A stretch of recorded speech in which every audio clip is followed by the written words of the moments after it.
Oi, gente, meu nome é Helena e hoje eu tô aqui pra falar com vocês dos livros que eu li em maio. Como talvez vocês já tenham visto, eu falei na minha TBR de junho que maio foi o mês que eu mais li.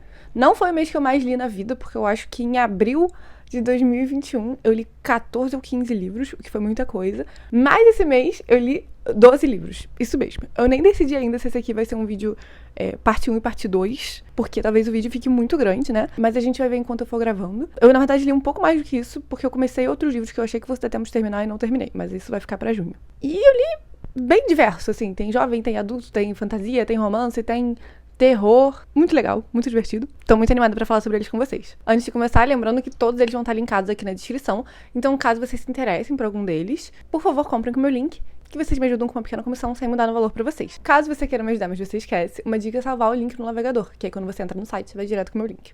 O primeiro livro que eu li esse mês, eu na verdade comecei mês passado, mas foi bem no finalzinho do mês e eu não consegui terminar, então estamos aqui. É de uma autora que eu queria muito gostar. Não que eu desgosto, calma, não se precipitem. Eu queria muito gostar. Eu já li um outro livro dela que eu não gostei muito. E eu não sei se foi a tradução, se bem que eu acho que eu li em inglês naquela época. Enfim, essa autora em especial é a Celeste Ng e o livro é Os Corações Perdidos. O que eu já li dela é Pequenos Incêndios por Toda Parte, que tem até uma série na Amazon Prime.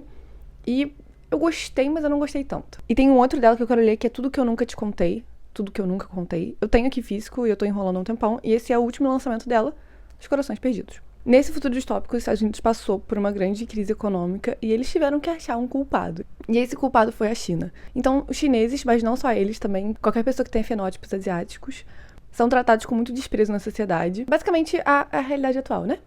Um racismo muito exacerbado, mas que nesse caso aqui é incentivado pelo governo. Que nem no caso real, que nem no mundo real. Uau! Essa distopia que não é muito uma distopia, né?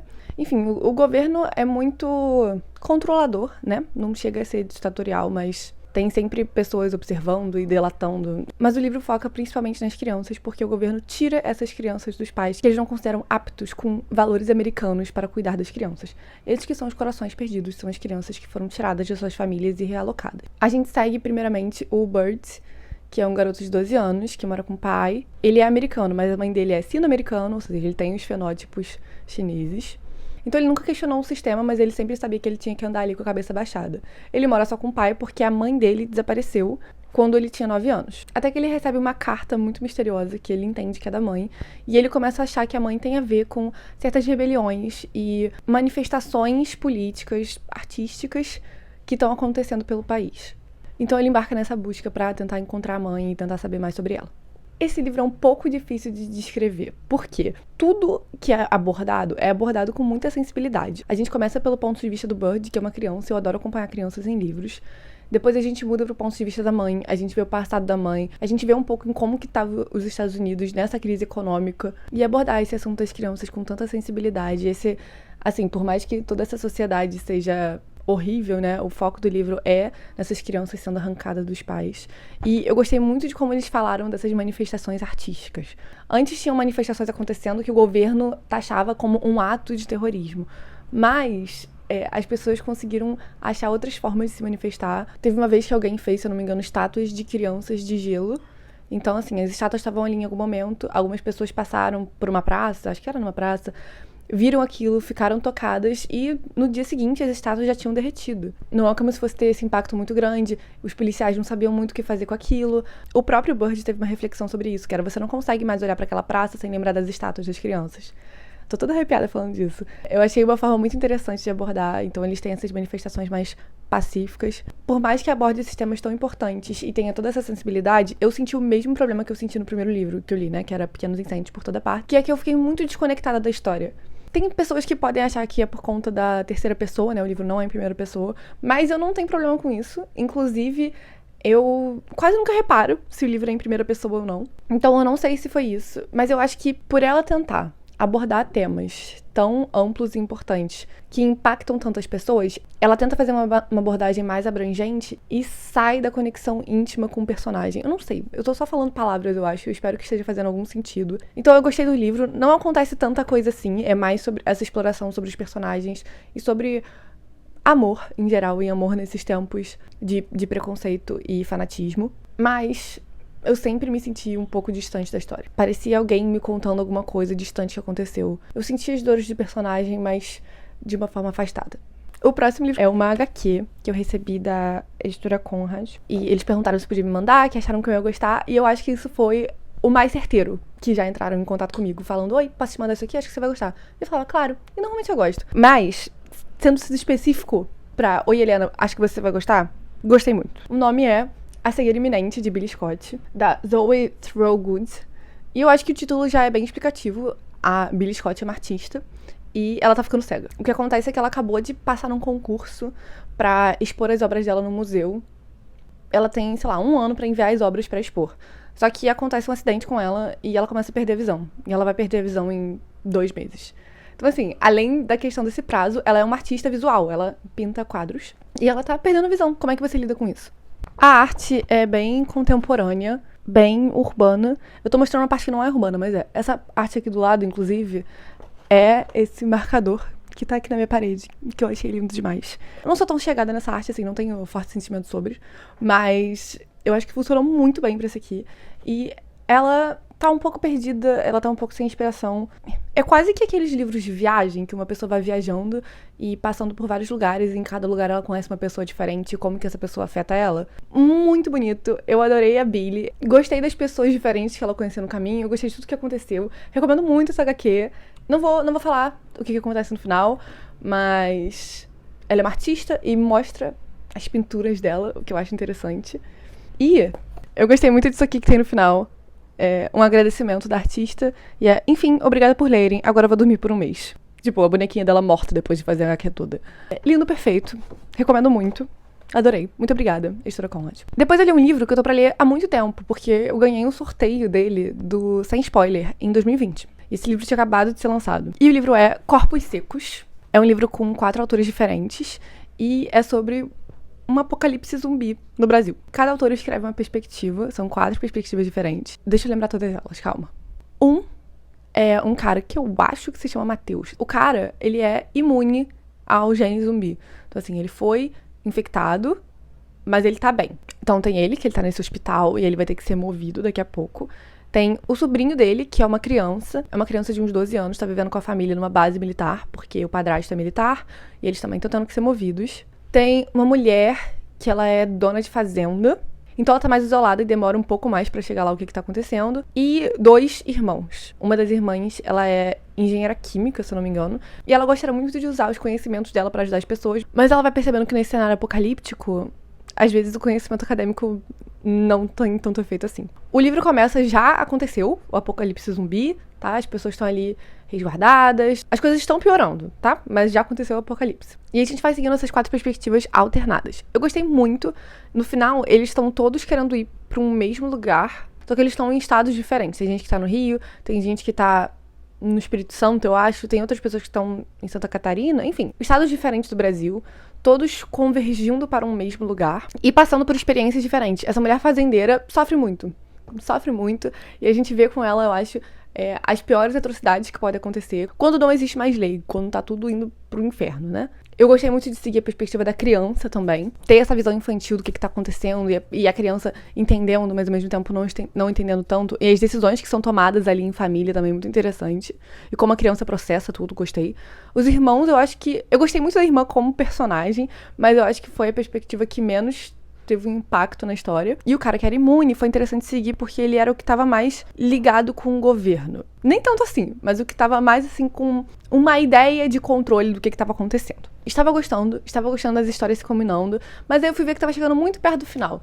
E o final é aberto. E eu não sou contra finais abertos, eu gosto. Inclusive, num mundo apocalíptico, é difícil você ter um final fechado, né? Mas eu achei muito aberto. Eu queria que tivesse pelo menos mais um pouquinho ali, mais alguns capítulos. Não é nem me deixou com uma sensação de quero mais. Me deixou... acabou aqui, tava culminando pra uma coisa muito grande e aí caiu, sabe? O livro tava todo assim, e aí... Eu acho que prejudicou um pouco, mas eu gostei bastante. Eu acho que eu nunca li coisas desses autores individuais, então eu gostei muito da escrita de todos. Eu não tenho nada a reclamar de nenhum. Tenho interesse em ler mais deles, vou dar uma pesquisada. Recomendo, mas tenho em mente de que o final é assim. Mas a história em si é interessante. E normalmente me incomoda, porque a gente tá seguindo essas 4 histórias diferentes, que estão convergindo, mas só vão convergir lá pro final. Então é como se fossem 4 livros em um. E eu normalmente fico incomodada com isso. Mas, dessa vez, eu não fiquei. Eu não sei porquê. Se você fosse pensar, o livro poderia ser organizado de uma forma completamente diferente. Podia ser uma antologia com 4 contos de perspectivas diferentes do que tá acontecendo nesse apocalipse zumbi, em vez de ser uma coisa intercalada. Eu acho que talvez funcionasse melhor, inclusive. E aí as histórias iam se conectando no final, uma vibe vilarejo do Rafael Montes. Não tinha tido esse pensamento, talvez tenha sido melhor. Já que as histórias são tão separadas assim. Mas eu gostei, tá? Eu gostei. Não sei se foi a melhor edição pro livro, mas, bom. Depois eu li um livro que eu sinto que vocês vão ficar um pouco chateados comigo, com a minha opinião. Mas eu coloquei na minha TBR de maio. E todo mundo ficou, meu Deus, Eliana, você vai ler esse livro? Eu li recentemente, eu amei, eu amei, eu amei. Então eu fui com muitas expectativas. E o livro é Amêndoas, do Wong Ping-song. O protagonista, ele nasceu com uma falta de desenvolvimento numa glândula do cérebro que faz com que ele não entenda emoções. Não é que ele não consegue sentir emoções, ele não consegue nem interpretar no rosto de outras pessoas. Se eu caio no chão e começo a chorar, ele não entende por que eu tô chorando, ele não entende o que o meu choro significa. E não é só dor que ele não sente medo, ele não sente felicidade, ele não sente tristeza. E é isso, ele tanto não sente quanto ele não sabe interpretar os outros. Então isso faz com que seja muito difícil para ele interagir com outras pessoas e situações sociais, né? Eu vou ler uma nota inicial que tem aqui no livro, que é: alexitimia, ou a incapacidade de identificar e expressar sentimentos, é uma doença mental descrita pela primeira vez em periódicos de medicina, periódicos de revistas, nos anos 70. No último caso, o medo é a emoção que essas partes do cérebro são menos capazes de identificar e expressar. Recentemente, entretanto, novos estudos têm sugerido que a capacidade das amígdalas de processar medo e ansiedade pode ser melhorada por meio de treino. Essa história descreve a alexitimia baseada nesses estudos e na imaginação da autora. Beleza, a gente segue o nosso protagonista, que tem 16 anos. O livro começa com uma tragédia. Ele perde a avó e a mãe, de uma forma ou de outra. Não necessariamente elas morreram, tá? Vocês vão descobrir se vocês forem ler, mas ele perde elas. Não consegue mais ter esse contato. E, como você pode imaginar, um garoto que não consegue ter essas interações sociais, usava muito do apoio da família pra isso. Então agora ele tá um pouco perdido e ele nunca teve muitos amigos. Nesse livro, coisas vão acontecendo que a gente vê ele navegando pela sociedade agora sozinho pela primeira vez, mas ele vai conhecendo outras pessoas e fazendo amigos de formas inusitadas. Eu gosto muito do amigo dele, eu não lembro o nome, eu não lembro nem o nome dele. O amigo violento. Eu gosto muito dele. Esse amigo tenta ajudar ele a sentir, basicamente, empatia. É muito interessante ver como esse menino que é agressivo tá tentando fazer isso pelo amigo e as consequências que isso tem nele. Os personagens principais pra mim são o protagonista e esse amigo, apesar de terem as pessoas ali secundárias. E eu gostei da relação deles. Esse amigo, principalmente, a gente vê por que ele é do jeito que ele é e os traumas que levaram ele até ali. E eu achei isso interessante. Mas eu vou falar que eu estava achando esse livro normal. Um livro legal, com algumas frases de efeito. Eu marquei algumas coisas. Não achei coisas interessantes pra ler, mas lembrei mais coisas que eu gosto. Primeiro, o nome do amigo é Gon. Segundo, eu gosto muito das discussões que tem sobre ser normal, porque a família dele tá sempre falando pra ele: ai, você tem que ser normal, você não pode se destacar, você tem que se encaixar. E ele tem dificuldade de entender o que é esse ser normal. E outra coisa é a descrição de sentimentos. Como ele não sente e não consegue interpretar sentimentos, ele tem que buscar sinais pra conseguir traduzir o que aquilo tá querendo dizer. E é muito interessante. Eu vi uma vez uma coisa legal, eu penso nisso constantemente. Sabe quando você sempre escuta assim, você tem que sentir seus sentimentos? Por exemplo, se você tá triste, você não pode imediatamente pensar em ficar feliz. Você tem que primeiro sentir a tristeza pra depois pensar em melhorar, porque o seu corpo tá te mandando um sinal. Mas o que significa sentir a tristeza? É eu ficar deitada, olhando pro teto, chorando? É eu ficar ouvindo música triste? E aí eu vi que é literalmente... Pode não ser isso 100%, eu vi essa interpretação e gostei, e eu uso ela agora. Sentir os sentimentos no seu corpo. Por exemplo, quando eu estou triste, eu sinto um aperto na garganta, um aperto assim no peito, eu fico com dor de cabeça. Sabe, o que os sentimentos estão passando pro meu corpo e o que eu tô sentindo fisicamente. Eu achei isso muito interessante. E tem muito isso aqui no livro. E eu gostei muito de ver, de decifrar, às vezes, o protagonista sentindo alguma coisa que ele não conseguia necessariamente identificar como um sentimento, o que é muito legal. Mas enfim, no geral, estava achando esse livro normal, sabe? Um jovem passando ali pela vida, sabe? Evoluindo, e por acaso ele tem essa deficiência mental. Eu acho que todo esse amor por esse livro vem de uma coisa de romantização, de não necessariamente deficiência, mas alguma minoria, sabe? Por exemplo, o filme A Baleia. O cara lá ganhou o Oscar de melhor ator. Eu vi o filme é bom, mas eu sinto que tem muita coisa que é choque pelo valor de choque, sabe? Coitado desse cara, eu não quero ficar nessa situação, não sei o quê, e desperta muitos sentimentos de pena. Mas pra quê? Sabe? Qual é o objetivo? Uma crítica que as pessoas têm com a vida pequena também, sabe? Enfim, eu sinto que esse aqui tem um pouco isso. De a gente ficar, ai meu Deus, esse protagonista, ele é tão diferente de mim. Ai, que peninha dele, mas pra quê? E o final, pra mim, só colocou mais certeza nessa minha opinião. Eu não gostei do final. Eu acho que foi um grande desserviço. Eu vou falar um pouco aqui do final. Eu vou colocar o aviso de spoiler. Eu não acho que seja tanto spoiler baseado na nota que eu li pra vocês no início, quando eu comecei a falar desse livro aqui. Mas caso você queira pular, pule pra esse tempo aqui, tudo bem? Então tá bom, eu vou falar aqui do final. Como estava escrito na nota, esse livro aqui é baseado nesses estudos de que é possível você desenvolver essa glândula e você começar a sentir. E, eventualmente, o protagonista vai passando por isso. Como eu falei, ele estava, às vezes, sentindo sentimentos no corpo que ele não conseguia interpretar como um sentimento, como felicidade, ou ansiedade, medo, essas coisas assim. Beleza. E aí, no final, ele percebe que ele tá sentindo sentimentos. Se eu não me engano, ele chora pela primeira vez. E ele fica, ai... E aí eu percebi que ia ficar tudo bem. Então, peraí. Se o cara tem uma deficiência mental... E ele não desenvolve sentimentos nunca. Tem esses estudos que pode ser desenvolvido. Mas quem nunca disse que a pessoa ia ficar 100% que nem uma pessoa que não tem essa deficiência, sabe? Que a deficiência ia assumir completamente. E eu senti que foi isso do final. Pelo menos que ele ia... agora ele começou a sentir, e agora é só daqui pra frente. Temos essa nota positiva. Então, se o querido tava ali com a deficiência dele de não sentir sentimentos, ele não pode ser feliz. Ele vai ser infeliz na vida dele. Cara, eu não tava entendendo isso, sabe? Ele tava tendo essas amizades com o Gon e depois com uma outra menina que...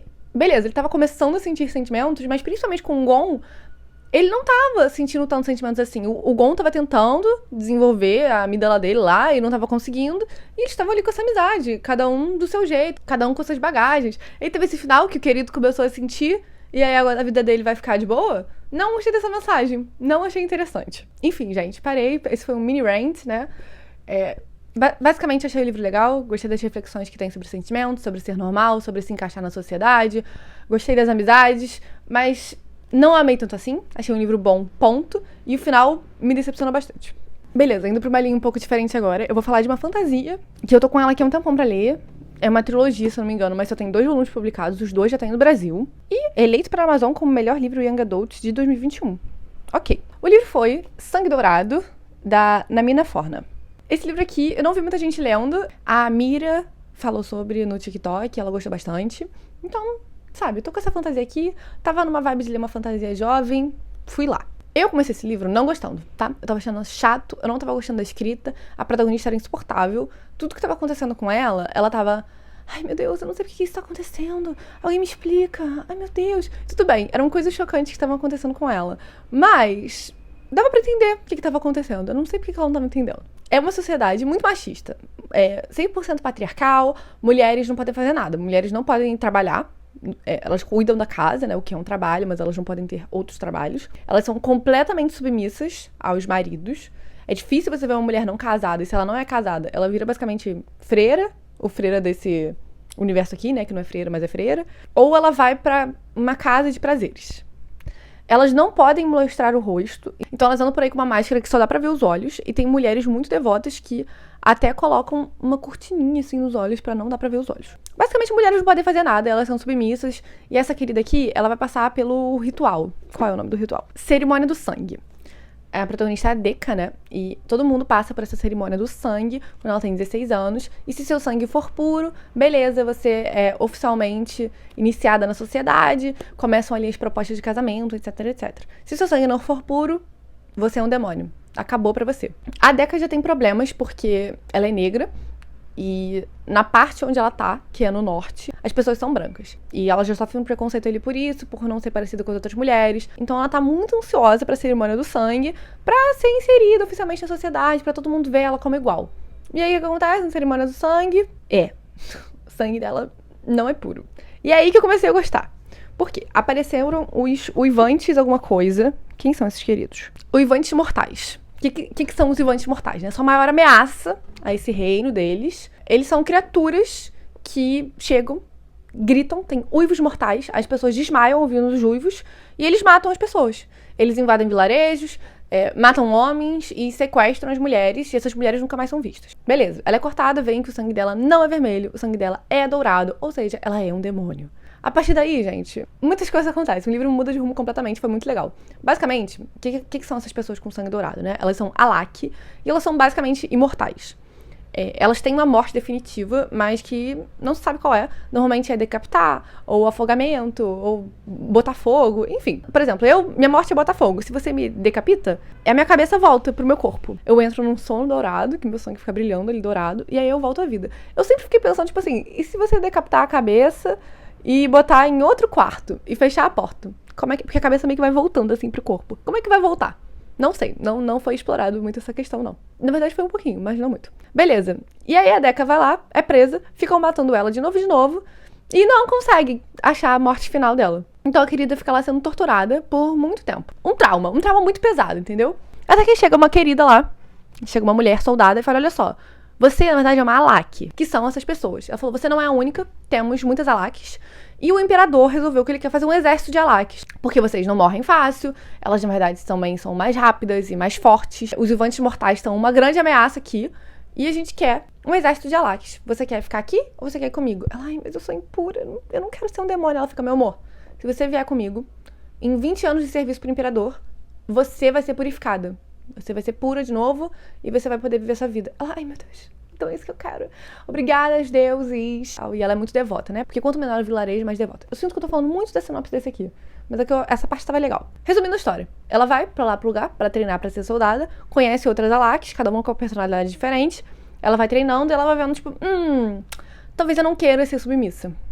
Talvez eu queira ter o meu poder. E aí, eventualmente, eles vão pra guerra com os Vivantes Mortais. O que foi a minha opinião? Como eu falei, início muito chato. Aí ela começou a morrer várias vezes. Eu fiquei, como assim? Como assim? Achei muito interessante, não esperava que esse livro fosse tomar essa rota. Mas, ao mesmo tempo, isso foi um trauma muito grande, tá? Começou aí. Eu sinto que todas essas garotas têm traumas muito grandes. Vocês têm que lembrar também que elas estavam sendo levadas pra lá. Elas não são vistas como seres humanos porque elas são mulheres. E, além disso, elas não são vistas como seres humanos porque elas são Alak. Duas minorias ali. As únicas minorias que tem pra ser, elas são. Então, elas sofreram muito. As garotas que chegaram lá também sofreram no caminho. Nelas, elas encontram uma irmandade. O que eu achei bonito. Cada garota é um pouco caricata, vou admitir. Cada uma tem uma personalidade ali bem distinta, um traço de personalidade. Essa aqui é amigável. Essa aqui é grossa. Essa aqui é guerreira. E essa vibe, assim. Ninguém tem muitas personalidades não, tá? É rasinho. Mas eu tava gostando, tava maneiro. Eu senti só que não teve muito desenvolvimento dela, sabe? É isso. Ela era uma pessoa muito devota, muito eu tenho que ser submissa sim. A gente não viu muito essa luta interna dela pra abandonar essas crenças que ela cresceu a vida inteira acreditando, pra começar a pensar em outra coisa. Com pouco esforço, ela já tinha mudado no que ela acreditava, e eu queria ver um pouco mais, porque principalmente fala muito sobre religião, né? Então ela meio que muda a crença dela religiosa muito rapidamente. E eu gosto muito quando religião é explorado bem. Eu li Lua de Sangue, né, recentemente. Inclusive, recebi... Ai, tá, não sei se dá pra ver. Aqui, ó, Sombras do Sol. Do segundo volume da duologia, quero muito ler. Mas Lua de Sangue, da N.K. Jemisin, fala muito bem sobre religião. E esse aqui eu senti um pouco falta disso. O final... Assim, tinha uma coisa que ia acontecer que eu sabia que ia acontecer, mas eu não sabia como que ia acontecer. E a forma que aconteceu, eu gostei muito, tá? Eu não estava esperando, mas... eu achei o final meio ex machina. É quando tem um grande problema que aparentemente não tem como ser resolvido, e aí aparece uma pessoa, uma figura muito poderosa que resolve aquilo rapidamente, que a pessoa não estava aparecendo antes na história. Eu achei que foi um pouco isso que aconteceu. Outras crianças foram abandonadas no fim do livro muito rapidamente, não gostei.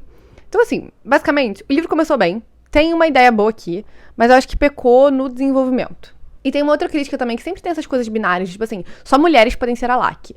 E aí, como entram pessoas trans nesse livro? Eu vi que no segundo livro é abordado, tem umas pessoas que são não binárias. Enfim, eu não li o segundo livro, mas eu também não sei se eu pretendo ler. Esse aqui foi o livro de estreia da Namina, então eu não sei. Eu acho uma fantasia jovem boa, mas não extraordinária. Assim, a gente já leu tanta fantasia não extraordinária por aí por pessoas brancas, né, que a gente pode ler uma com representatividade que fala bastante sobre machismo. O foco principal desse aqui é a irmandade e lutar contra o patriarcado. E por mais que eu acho que sejam críticas um pouco rasas, curiosamente um pouco vibe feminismo branco, é válido, sabe? É bom a gente ler. Eu não sei se eu vou ler o segundo livro, quem já leu se melhora muito, pode me falar. Esse livro aqui, ele termina de uma forma satisfatória, mas que deixa espaço pra ter um próximo, e eu acho que vão ser 3, e já tem o segundo, né, como eu falei, mas não sei se eu tô muito afim de ler. Mas eu gostei, eu recomendo, caso você goste de fantasias jovens, eu acho que você vai gostar desse aqui. É que eu sou meio crítica com essas coisas. Agora, o meu livro favorito do mês. Alguém adivinha qual é? Loucos por Livros, da Emily Henry. Gente, eu amo a Emily Henry, tá? Eu amo leitura de verão, eu amo pessoas... Como é que é? De Férias com Você. Vou falar logo que De Férias com Você é meu menos favorito. E eu tô em dúvida se eu prefiro Loucos por Livros ou leitura de verão. Emily Henry, pra quem não sabe, é uma escritora de romance que todos os livros dela são bons. Mentira, tem um aqui que não é tão popular quanto esses. E eu vi gente falando que é muito ruim. Então, assim, os famosos, tá? Leitura de verão, De Férias com Você e Loucos por Livros são muito bons. Ela lançou um novo recentemente em inglês, que eu acho que vai vir esse ano ainda, pela Verus, que é Happy Place, que as pessoas estão gostando bastante também. E o que eu pessoalmente gosto da Emily Henry? O romance é bom. Os personagens são bem desenvolvidos, tanto a protagonista quanto o interesse amoroso. E tem pessoas que questionam se é um romance ou se é uma ficção literária, porque a gente foca igualmente no romance e nos problemas pessoais dos protagonistas. Eu acho que o que mais faz isso é leitura de verão e o que menos faz é De Férias com Você. Eu pessoalmente também acho que é romance, né? O foco é o romance, mas também desenvolve muitos problemas pessoais e não fica ali a protagonista abandonando a vida pelo interesse amoroso, enfim. Muito bom, gosto muito. Sobre o que é esse aqui? A nossa protagonista, Nora, é uma agente literária e ela ama o trabalho dela, mas ela é muito fria no trabalho. E a coisa principal na vida dela é o trabalho e a irmã. Então, para relacionamentos, ela é muito pragmática e ela não teve muita sorte em relacionamentos. Inclusive, você sabe o clichê literário de uma pessoa que trabalha muito, vai para uma cidade pequena para derrubar um negócio, para construir uma filial do McDonald's ali, e acaba se apaixonando por essa vida de cidade pequena e tem que abandonar o parceiro que ficou na cidade, que também é uma pessoa fria e calculista que ama trabalhar e não entende porque que a pessoa gostou dessa vida nova. A Nora é a parceira fria e calculista. Já terminaram com ela 4 vezes para se mudar para uma cidade pequena e ela mora em Nova York, ela não quer morar em uma cidade pequena. Ela não tá interessada nisso. A história do nosso livro é que, como eu disse, ali no trabalho, ela ama muito a irmã, mas ela tá sentindo que elas estão um pouco afastadas. Até que a irmã propõe delas fazerem uma viagem de 1 mês pra uma cidade pequena, pra ficar lá vivendo essa experiênciazinha clichê de cidade pequena. E ela faz uma lista de: vamos usar blusas de flanela, vamos comer num restaurante local, essas coisas clichês de livro.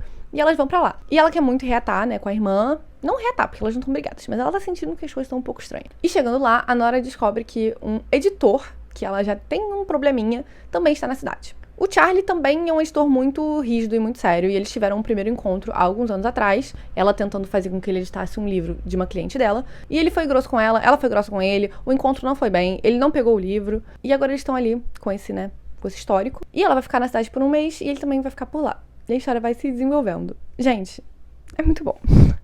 É muito bom. Eu adorei a Nora como protagonista. Eu achei interessante a gente ver essa rainha do gelo, uma pessoa determinada e considerada fria, como uma protagonista. Porque a gente vê que a prioridade dela é o trabalho, mas porque ela gosta do trabalho. Sabe, a gente pode gostar do que a gente faz. E não é 100% a prioridade dela. Por exemplo, os relacionamentos que ela é muito pragmática. Por que ela vai ficar com alguém que ela não considera compatível? Não faz sentido. Enfim, a gente aborda muito a relação dela com a irmã, como era a relação dela com a mãe, que morreu quando elas eram jovens. O desenvolvimento do relacionamento com o Charlie também é muito bom. O final satisfatório. Teve uma coisa, sempre tem um problema, né? Sempre tem um problema no terceiro ato. E aí, quando teve um problema, eu fiquei, gente, a solução é óbvia, é só fazer isso. E eles não fizeram. Eu falei, eu não acredito. Eu não acredito. No final, eles usaram essa solução que eu tinha tido na minha cabeça. Eu fiquei, ai, ufa, gente, que bom que vocês juntaram 1 e 1 juntos e fizeram 2. Amei. Favoritado. Incrível. Leiam Emily Henry, caso não tenham lido ainda. Belíssimo. Oi, gente. Então, esse vídeo já tá com meia hora, né? E eu só falei dos 6 primeiros livros e vão ser 12. Então, eu resolvi fazer uma parte 2. Eu nunca tinha feito isso antes, mas eu também acho que nunca tinha lido essa quantidade de livros. E livros que me fizeram querer falar tanto, né? O Amêndoas pré-edição tava com mais de 10 minutos. Então é isso, eu sei que vocês gostam de vídeos grandes, mas o vídeo ia ficar com quase 1 hora. E, sabe, às vezes é cansativo, as pessoas param pra ver depois. Então eu tô facilitando, tô colocando uma parte 2. Rimou. Então é isso, não fiquem chateados comigo, pensem mais como um vídeo extra que tá vindo aí. Eu espero fazer isso nos próximos meses, eu espero que eu leia essa quantidade e livros que me deem vontade de falar tanto assim. E é isso, espero que vocês tenham gostado e até o próximo vídeo, que vai sair daqui a pouquinho. Tchau!